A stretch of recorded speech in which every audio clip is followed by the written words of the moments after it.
Mám tady ohrádku, na co bych ji vymyslela. Na pejska, teď si jenom do útolku koupit pejska. Jdu. Dobrý den. Mohli byste mě prosím dát pejska? Jo, máme. No jasně, máme posledního, pojďte, tady je. Tak. Díky, na skle. Jo, ten je krásný, koukněte se lidi. Takovýhle krasavic. Tak. Ne. Tak.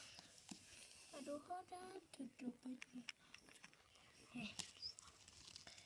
Prostě odpočnout.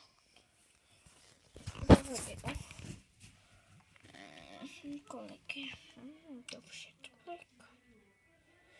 Jdu vyvenčit pes. Nám nejde jako držet kameru, jsme chtěli natáčet. Tak, pojď pejsku.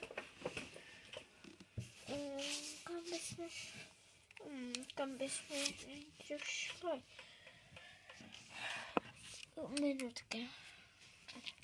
No, kam bychom šli? Třeba ven na zahradu, pojď pejsku. Tak. Můžu.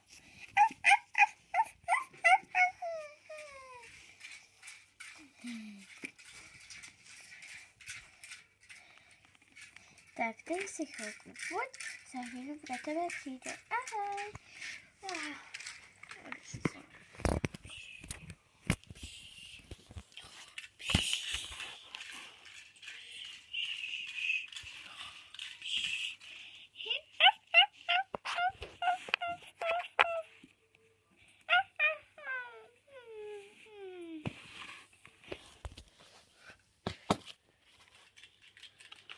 Pejsek neštěká, co když se mu něco stalo?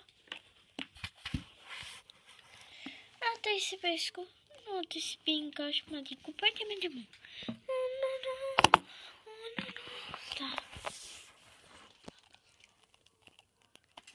Už jsem ho dala, no teď už je noc, co kdyby se šla spát. A tohle byl konec našeho videa.